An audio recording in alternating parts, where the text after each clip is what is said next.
పనులు అవుతున్నాయి. ఇవి చేసిన తర్వాత ఆదాయం రావాలంటే 1 or 2 years పడుతుంది. ఈ సంవత్సరం చేసిన పనుల వల్ల ఆ సంవత్సరం ఆదాయం రాదు. జిఎస్టీపీ పెరుగుతా వస్తే నెక్స్ట్ కొనుగోలు శక్తి పెరిగితే జిఎస్టీ పెరుగుతుంది. సార్, ఈ బనకచెర్ల ప్రాజెక్టు విషయంలో వివాదం కొనసాగుతోంది కదా సార్? నేను చాలాసార్లు చెప్పాను, ఇప్పుడు కూడా చెప్తున్నాను. గోదావరి నదిలో నీళ్లు ఉన్నాయి. ఆ నీళ్లు అటు తెలంగాణ ఉపయోగించుకుంటుంది, ఇప్పుడు ఆంధ్రప్రదేశ్ ఉపయోగించుకుంటా ఉంది. ఒక్క పోలవరం తప్ప అక్కడవన్నీ కూడా ఇంకా పర్మిషన్ రాని ప్రాజెక్టులే నాకు తెలిసినంత వరకు. పోలవరం బైఫర్కేషన్ యాక్ట్లో భాగం అది. ఇక్కడవన్నీ కూడా మనం చూసిన తర్వాత ఎక్కడెక్కడ ఉండే లిఫ్ట్ ఇరిగేషన్లు కానీ అక్కడ ఉండే లిఫ్ట్ ఇరిగేషన్లు కానీ అన్ని ప్రాజెక్టులు కూడా వాటర్ ఉంది, వాళ్ళు పైన కడుతున్నారు. ఇక్కడ మనం ఏం చేస్తున్నాం అంటే ఇక్కడ నుంచి నీళ్లు ఇంకొక బేసిన్ తీసుకుపోతున్నాం, వాళ్ళు ఇంకొక బేసిన్ తీసుకెళ్ళారు. నేను చాలాసార్లు చెప్పాను ఈ విషయం. ఉదాహరణకు ఒక లాంగ్ బ్యాక్ ఇదే మరి గొడవ వచ్చింది, మీకు ఐడియా ఉంటుంది. కృష్ణా బ్యారేజ్ మీద పోలీసులు పోయి మన వాళ్ళు కొట్టుకుంటే చెడ్డ పేరు వస్తుంది. నేనే గవర్నర్కి ఫోన్ చేసి, అప్పుడు నరసింహ ఉండేవాడు, మమ్మల్ని ఇద్దరిని పిలవండి, మేము వస్తాం, కూర్చుంటాం, మాట్లాడి సార్ట్అవుట్ చేసుకుంటాం అని చెప్తే పిలిచాడు. కూర్చున్నాం, టెంపరీగా గొడవలు లేకుండా చేసుకున్నాం. ఆ తర్వాత ఢిల్లీలో ఉమాభారతి ఉండేది మంత్రి, అప్పుడు పోయి కూర్చొని మాట్లాడినప్పుడు మేము ఏమనుకున్నామంటే గోదావరి నీళ్ళు ఉన్నాయి, మీరు తీసుకుంటున్నారు, మేము తీసుకుంటున్నాం. అది ఎవరికి నష్టం లేదు. ఇంకొక పక్క కృష్ణాలో నీళ్లు ఉన్నాయి, తక్కువ ఉన్నాయి.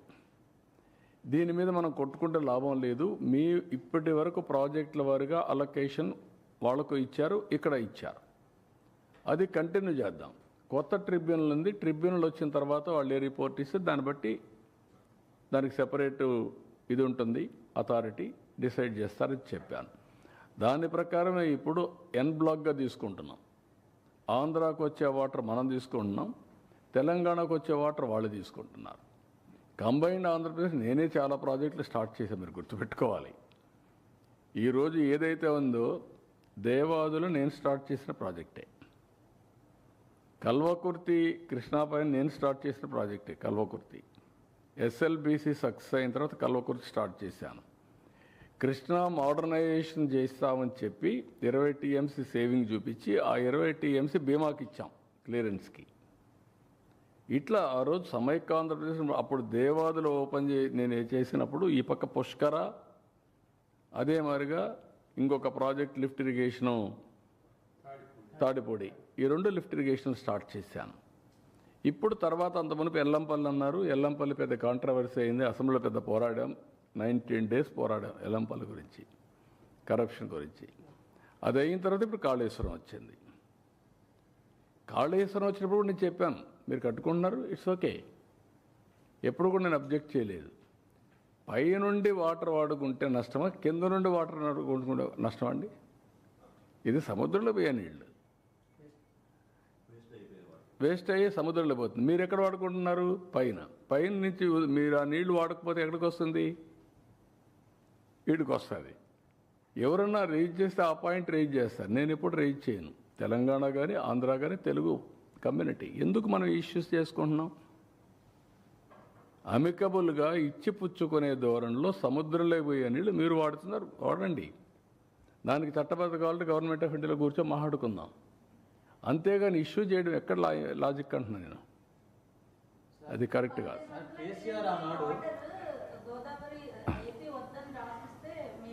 అదేమ్మా, ఎవరికెవరు రాసిస్తారు? కరెక్ట్ కాదు. ఆర్గ్యుమెంట్ ఏదైనా చేయొచ్చు, అంటే చట్టం కానీ న్యాయం కానీ అందరికీ సమానంగా ఉంటాయి.